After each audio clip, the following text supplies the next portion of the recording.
ಕೋಲಾರದಲ್ಲಿ ಮನೆಗೆ ನುಗ್ಗಿದ ಕಳ್ಳರ ಗುಂಪು ನಗದು ಮತ್ತು ಚಿನ್ನಾಭರಣ ದೋಚಿದ ಬಳಿಕ ಮನೆಗೆ ಬೆಂಕಿ ಹಚ್ಚಿ ಪರಾರಿಯಾಗಿರುವಂತಹ ಘಟನೆ ನಡೆದಿದೆ.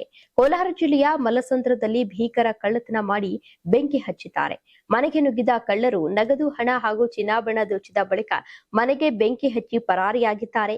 ಈ ಘಟನೆಯು ರಾತ್ರಿ ವೇಳೆಯಲ್ಲಿ ನಡೆದಿದ್ದು, ಕಳ್ಳರು ಮನೆಯೊಳಗೆ ನುಗ್ಗಿ ಅಮೂಲ್ಯ ವಸ್ತುಗಳನ್ನು ದೋಚಿದ್ದಾರೆ. ಬಳಿಕ ಸಾಕ್ಷ್ಯ ನಾಶ ಮಾಡಲು ಉದ್ದೇಶಪೂರ್ವಕವಾಗಿ ಮನೆಗೆ ಬೆಂಕಿ ಹಚ್ಚಿದ್ದಾರೆ ಎಂದು ಶಂಕಿಸಲಾಗಿದೆ. ಬೆಂಕಿಯ ತೀವ್ರತೆಯಿಂದ ಮನೆಯೊಳಗಿನ ಸಾಮಗ್ರಿಗಳು ಸಂಪೂರ್ಣವಾಗಿ ಹಾನಿಗೊಳಗಾಗಿವೆ. ಸ್ಥಳೀಯರು ಗಮನಿಸಿದ ನಂತರ ಅಗ್ನಿಶಾಮಕ ದಳಕ್ಕೆ ಮಾಹಿತಿಯನ್ನು ನೀಡಲಾಗಿದ್ದು, ಬೆಂಕಿಯನ್ನು ನಂದಿಸಲಾಗಿದೆ. ಇನ್ನು ಘಟನೆ ಸಂಬಂಧ ಸ್ಥಳೀಯ ಪೊಲೀಸರು ಸ್ಥಳಕ್ಕೆ ಭೇಟಿ ನೀಡಿ ಪರಿಶೀಲನೆಯನ್ನು ನಡೆಸಿದ್ದು, ಕಳ್ಳರ ಪತ್ತೆಗಾಗಿ ತನಿಖೆಯನ್ನು ಆರಂಭಿಸಿದ್ದಾರೆ. ಸುತ್ತಮುತ್ತಲಿನ ಸಿಸಿಟಿವಿ ದೃಶ್ಯಾವಳಿಗಳನ್ನ ಕೂಡ ಪರಿಶೀಲಿಸಲಾಗ್ತಾ ಇದೆ. ಈ ಘಟನೆ ಗ್ರಾಮದಲ್ಲಿ ಆತಂಕದ ವಾತಾವರಣ ಸೃಷ್ಟಿಸಿದ್ದು, ಮನೆಗಳ ಸುರಕ್ಷತೆ ಬಗ್ಗೆ ಸ್ಥಳೀಯರಲ್ಲಿ ಭಯ ಮೂಡಿಸಿದೆ. ನೀವು ಸಣ್ಣ ಆಗ್ಬೇಕಲ್ವಾ? ಅದು ಒಂದು ಉತ್ತಮ ಆಹಾರದಿಂದ ಸಣ್ಣ ಆಗ್ಬೇಕಲ್ವಾ? ಪ್ರತಿದಿನ ನಮ್ಮ ಜೀನಿ ಸ್ಲಿಮ್ ನ ಯೂಸ್ ಮಾಡಿ ಯಾವುದೇ ಸೈಡ್ ಎಫೆಕ್ಟ್ ಇಲ್ದಂಗೆ ನೀವು ಸಣ್ಣ ಆಗ್ತೀರಾ.